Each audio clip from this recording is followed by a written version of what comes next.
Government school में ज़्यादा पढ़ाया जाता है या प्राइवेट स्कूल में ज़्यादा पढ़ाया जाता है? पढ़ाया तो एक ही जैसा जाता है, वो बच्चे की मेहनत पे डिपेंड करता है वो कितनी मेहनत। ट्यूशन सेंटर्स ज़रूरी है या नहीं?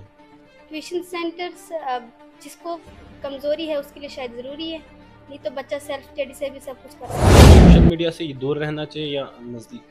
सोशल मीडिया तो बच्चों के लिए बहुत हानिकारक है आजकल के ज़माने में। मैं अपने रब का करना चाहती हूँ बहुत बहुत थैंक्स कि मुझे आज इतनी खुशी दी कि शायद मेरा बच्चा पास हुआ। मुझे उतनी खुशी नहीं है जितनी मुझे इन 5 बच्चों की खुशी है। थैंक्स मेरे रब। इस वक्त हम जम्मू कश्मीर के डिस्ट्रिक्ट डोडा में हैं। हाल फिलहाल में Jammu and Kashmir board of school education की तरफ से 12th क्लास का रिजल्ट डिक्लेयर कर दिया। इसमें कुछ बच्चे ऐसे हैं जिन्होंने कामयाबी हासिल की और कुछ बच्चे ऐसे भी हैं जो इस एग्ज़ाम में नाकामयाब भी हुए। इस वक्त हम गर्ल हाई सेकेंडरी स्कूल डोडा के गर्ल्स हॉस्टल में हैं। आपको बता दें ये एक ऐसा हॉस्टल है जहाँ पर बच्चियाँ रहती हैं, यहीं पर सेल्फ स्टडीज़ करती हैं। यानी कि इन बच्चियों ने जो है कोई भी ट्यूशन सेंटर ज्वाइन नहीं किया है। ये सब जो आप मेरे साथ बच्चियां देख रहे हो, ये सारी बच्चियां जो है गर्ल हाई सेकेंडरी स्कूल की बच्चियां हैं जो government girl high secondary school Doda में है। ये सब उस स्कूल की बच्चियां हैं। इस हॉस्टल में जो है 5 बच्चियां हैं जिन्होंने इस बार 12th क्लास का एग्ज़ाम दिया था। मगर अमूमन देखते हैं कि बच्चों ने जो है एक ट्रेंड बनाया है कि ट्यूशन सेंटर जो है वो जाना ही जाना है और ट्यूशन जो है वो पढ़नी ही पढ़नी है। मगर आपको हम बता दें ये उन बच्चों से मैं आपको रूबरू करा रहा हूँ। ये वो बच्चे हैं जिन्होंने कोई भी ट्यूशन नहीं पढ़ी है, इन्होंने बहुत अच्छे मार्क्स जो है वो लाए हैं। ये काबिल तारीफ़ है। इस वक्त हमारे साथ खास बातचीत करने के लिए मौजूद है। इनसे जानने की कोशिश करेंगे। हमारी ये कोशिश रहती है कि आवाम तक ये बातें पहुँचे, उन बच्चों तक, खासकर जो बच्चे इस वक्त घरों पे हैं जिन्होंने ये ट्रेंड बनाया हुआ है कि अगर हम लोग ट्यूशन नहीं पढ़ेंगे तो हम लोग जो है कामयाब नहीं हो सकते। उन लोगों के लिए अहम खबर है। वीडियो को ज़्यादा से ज़्यादा शेयर करें ताकि उन सब बच्चों तक ये इन्फॉर्मेशन पहुंचे कि किस तरीके से सेल्फ स्टडीज से भी इंसान कामयाब हो सकता है। इनके पास चलते हैं, इनसे जो है जानकारी लेने की कोशिश करेंगे। आपका नाम क्या है, आप कहाँ से हो और कैसा लग रहा है 12th का रिजल्ट निकला, कितने मार्क्स आपको आए? मेरा नाम साइमा बानू है, मैं उदियानपुर से हूँ। तो जब मैंने 12th का रिजल्ट देखा, हमने कोई ट्यूशन नहीं पढ़ी है, कोई कुछ नहीं। हमें सिर्फ मैम बोलती थी कि हमेशा पढ़ो। स्कूल से आते थे तो यहीं हॉस्टल में पढ़ा है हमने, कोई ट्यूशन नहीं की है। स्कूल में पढ़ते थे, स्कूल से आके यहाँ पे रिविजन करते थे। मैम हमेशा हमें बोलती थी पढ़ो। हम मैम की वजह से हमने बिल्कुल हो सकते हैं ट्यूशन के बिना भी पास। बहुत सारे बच्चे ट्यूशन नहीं पढ़ते हैं। तो आपने सेल्फ स्टडीज की, खुद से पढ़ा आपने, जो आपके मतलब टीचर थे वो आपको पढ़ाते थे, उसके बाद आपने खुद से पढ़ा, क्या टाइम टेबल आपका रहा, किस तरीके से आप स्टडीज करते थे? हम 4 बजे स्कूल से आते थे, उसके बाद हम थोड़ी देर रेस्ट करते थे, उसके बाद हम रात को पढ़ते थे। आपका नाम? मेरा नाम सिमरन राजपूत है। सिमरन, आप कहाँ से? मैं बैंगरा से हूँ। और 12th का रिज़ल्ट निकला तो मैम ने कॉल किया और हमें बहुत सारी शुभकामनाएं दी और उन्होंने कहा कि बेटा ऐसे ही करते रहो और आगे बढ़ो ज़िंदगी में। और मैम की वजह से ही हम यहाँ पहुँचे हैं। और मैं तो कहती हूँ बच्चों से कि बिना ट्यूशन के भी आप बहुत कुछ कर सकते हो। खुद में सेल्फ स्टडी का कॉन्फिडेंस रखिए और ट्यूशन जाने की कोई ज़रूरत नहीं है आपको। सेल्फ स्टडी से भी आप बहुत कुछ कर सकते हैं। इतने दूर इलाके से आप आए, फिर आप हॉस्टल में रहे, कैसी हॉस्टल में फैसिलिटी आपको दी गई? क्या हॉस्टल में रहना सही है? हाँ, हॉस्टल में रहना बिल्कुल सही है और हॉस्टल में बहुत अच्छी फैसिलिटीज़ भी मिली हमें। हमें तो बहुत अच्छी मिली और हमें तो गॉड्स का थैंक्स करते हैं कि हमें इतनी अच्छी मैम मिली हॉस्टल में और इनने हमारे लिए बहुत किया है। तो इनके लिए तो हम बहुत थैंकफुल हैं इनके कि इनने हमें यहाँ तक पहुँचाया और इनकी वजह से हम इतनी आज ऊंचाई पे पहुँच सकते हैं। और इससे आगे भी बहुत कुछ करना चाहेंगे। हम बीएससी का कर रहे हैं तो मैं बच्चों को कहती हूँ कि खुद से पढ़ो और खुद से पढ़ के आप बहुत कुछ कर सकते हो। उन तमाम बच्चों के लिए क्या मैसेज देना चाहेंगे जो इस बार 12th के एग्ज़ाम में फेल हुए? मैं उनको यही कहूँगी कि मेहनत करो और मेहनत करके अगर करोगे तो पास हो जाओगे। और ट्यूशन जाके भी कई बच्चे रह जाते हैं। हमारे स्कूल की बहुत सारी बच्चियाँ जिनकी बुक्स रही है वो ट्यूशन भी जाती थी, उनको हम जानते भी हैं, ट्यूशन भी जाती, लेकिन फिर भी उनकी बुक्स रह गई। तो क्या फ़ायदा ऐसा ट्यूशन जाने का? इससे अच्छा वो खुद से सेल्फ स्टडी कर लेते और खुद भी इंसान पास हो सकता है। बिना ट्यूशन के कर सकता है इंसान, बहुत कुछ कर सकता है। तो आप मुझे बताइए, जिस तरीके से सोशल मीडिया की बात करते हैं हम, जिसमें आपका फेसबुक आता है, यूट्यूब आता है, ट्विटर आता है, क्या सोशल मीडिया से नुकसान है? बच्चों सोशल मीडिया पे जाते हैं, रील्स की तरफ जाते हैं, वहाँ पर 1 घंटा 2 घंटा उसमें ही वेस्ट होते हैं। आप किस तरीके से देखते हो सोशल मीडिया को? सोशल मीडिया को बच्चे बहुत ज़्यादा देखते हैं। देखना अब बच्चों का आदत बन चुकी है, लेकिन मैं कहना चाहूँगी कि देखें मगर उतना नहीं देखें। जितना हो सकता है तो अपनी स्टडीज़ पे ध्यान दें। ज़्यादा सोशल मीडिया से अटैच रहना अच्छी बात भी नहीं है। ज़्यादा उनको अपनी स्टडी से अटैच रहना चाहिए, क्योंकि सोशल मीडिया से उनको कुछ नहीं मिल सकता है। जब कुछ उनको सब कुछ अपनी स्टडी से मिल सकता है तो सोशल मीडिया इम्पोर्टेंट नहीं होता।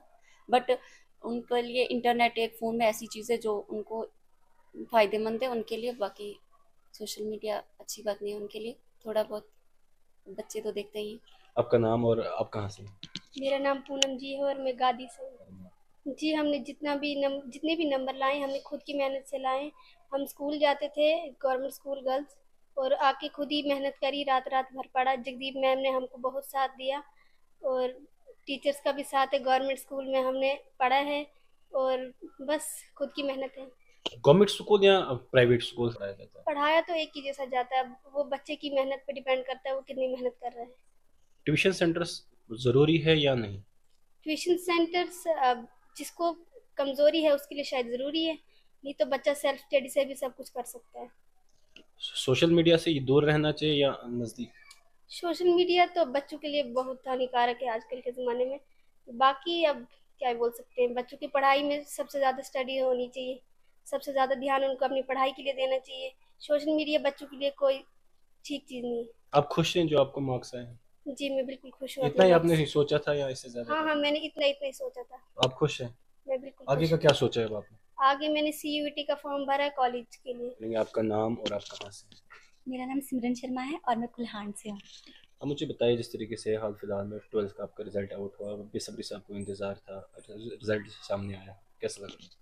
हमें बहुत अच्छा लग रहा है। जितने भी मार्क्स हमारे आए हैं हम सेटिस्फाई हैं और इससे मम्मी पापा को भी ये खुशी हो रही है कि हमें बिना ट्यूशन बिना ऑनलाइन के हमने पढ़ा और इतने अच्छे मार्क्स लाए हैं। और ऑनलाइन मतलब कि हमने ऑनलाइन भी नहीं पढ़ा, ना हमारे पास फ़ोन था यहाँ पर हॉस्टल में और ना हमने कोई ट्यूशन की, यही सेल्फ स्टडी की मैम की वजह से। मैम ने हमें हमेशा कहते हैं कि पढ़ो पढ़ो पढ़ो। चलिए, बच्चों से भी बातचीत हो गई, अब हम इनकी मैम के पास आते हैं जिन्होंने इनको पूरी तरीके से इतना तैयार किया कि इन लोगों ने 12th में जो है अच्छे मार्क्स लाए। और मैम का नाम तो रोशन किया, मगर साथ साथ अपने घर वालों का भी और पूरे डिस्ट्रिक्ट डोडा का नाम जो है वो रोशन किया है। काफ़ी खुशी होती है जब हमारे इलाके के बच्चे आगे जाते हैं। हमारे साथ बातचीत करने के लिए है मैम, इनसे जानकारी लेने की कोशिश करेंगे। मैम, कैसा लग रहा है 5 बच्चे जिन पे आपने मेहनत की है, उसके बाद आज ये लोग जो हैं ये पास हो गए, आपके चेहरे पे भी काफ़ी स्माइल लग रही है, आप काफ़ी खुश हैं, कैसे देखते हैं इस चीज़ को? मैं तो बहुत खुश हूँ। मुझे तो एक तो ये फोरफ्लंग एरिया के बच्चे हैं और ऊपर से इनकी स्टडीज़ भी काफ़ी वीक होती हैं, उतना इनको शायद टाइम नहीं मिल पाता है, घर के डोमेस्टिक वर्क्स में ये तो बिज़ी रहते हैं। लेकिन मुझे इस बात की खुशी है कि 2023 22 अगस्त को ये हॉस्टल खुला था। तो मेरे लिए हॉस्टल एक बहुत मुश्किल सी बात थी। मैं बहुत असमंजस में थी कि 24 घंटे मैंने बच्चों के साथ रहना है और अपना परिवार भी छोड़ना है। मेरा बच्चा खुद 11th में पढ़ता है, तो अब वो 12th में चढ़ा है। मेरे को चाइल्ड केयर लेनी थी, मैं इन बच्चों की वजह से चाइल्ड केयर भी नहीं। लेकिन मुझे इस बात की खुशी है कि ये मेरा जो था जो है सफल रहा कि मैंने चाइल्ड केयर नहीं ली और मेरी ये बच्चियाँ जो फोरफ्रंट एरिया से बिलोंग करती थी इतने अच्छे मार्क्स से पास हुई हैं। मैंने रब का थैंक्स किया। कहते हैं ना फिर कि बाद में जब पढ़ गया तो रब दी रजा दे विच राजी रहना चाहिए। तो मैं उसी में राजी रही और अपने बच्चों के साथ अपना दिन निकाला और दिन रात इनको यही कहती रही, बच्चों आप तुम हॉस्टल में आए हो और अभी तुम्हें कुछ करके दिखाना है, कोई काम तुमने नहीं करना है, सारे काम तुम छोड़ दो, केवल और केवल अपनी स्टडीज पे ध्यान दो। सुबह उठो मॉर्निंग में, रात को हम देर तक जागते थे, फिर उठते भी थी बच्चियां मेरी मॉर्निंग में। स्टडी रूम मैंने तैयार करवाया, ठंड होती थी, इनको कंबल दिए थे। फिर थैंक्स करना चाहूँगी मैं CO सर का और DC सर का, तो बहुत ज़्यादा थैंक्स करना चाहूँगी कि वो टाइम टू टाइम आकर मेरी हर प्रॉब्लम को सॉल्व किया। उन्होंने हीटिंग अरेंजमेंट दिए, हमारे CO सर ने वाटर कूलर दिए, जो कि पानी की बहुत समस्या थी। तो DC सर ने तत्काल ऐसा कुछ किया कि मुझे जो है कनेक्शन वो ज़्यादा नहीं तो 2-3 घंटे के लिए तो मुझे पानी का कनेक्शन मिल गया, वाटर प्योरीफायर मिले। ये सब चीज़ें आगे लेकर हम चले तभी आज हम यहाँ तक हैं और मैं सबका थैंक्स करना चाहती हूँ। थैंक्स मैं अपने रब का करना चाहती हूँ, बहुत बहुत थैंक्स कि मुझे आज इतनी खुशी दी कि शायद मेरा बच्चा पास हुआ। मुझे उतनी खुशी नहीं है जितनी मुझे इन 5 बच्चों की खुशी है। थैंक्स मेरे रब्बा, थैंक्स सो मच। चलिए, ये सब हमारे साथ वो बच्चे थे जो हाल फिलहाल में Jammu and Kashmir board of school education की तरफ से 12th क्लास का रिजल्ट डिक्लेयर हुआ। उसके बाद आपको बता दें कि कुछ बच्चे ऐसे होते हैं जो एक गरीब फैमिली से होते हैं, वो अफोर्ड नहीं कर पाते हैं कि वो कोई भी ट्यूशन सेंटर ज्वाइन कर सके या फिर उतनी फीस दे सके। उसके बाद भी इन बच्चियों ने जो है कमाल करके दिखाया है, यानी कि ट्वेल्थ क्लास में अच्छे मार्क्स लाना। अगर हम रूरल एरियाज की बात करें तो अमूमन आप देखेंगे कि आज के टाइम में जो है रूरल एरियाज के बच्चे आगे जा रहे हैं, गरीब फैमिलियों से जो है बिलोंग करते हैं, उसके बाद इतना अच्छा करना ये कमाल है। आप सबको ये वीडियो देखनी चाहिए और इससे कुछ ना कुछ सीख जो है वो लेनी चाहिए। सब बच्चों के लिए आपकी राय क्या होगी? आप अपनी राय भी हमारे कमेंट सेक्शन में जरूर रखिएगा। फिलहाल के लिए इतना ही। देखते रहे स्ट्रेट टाइम्स।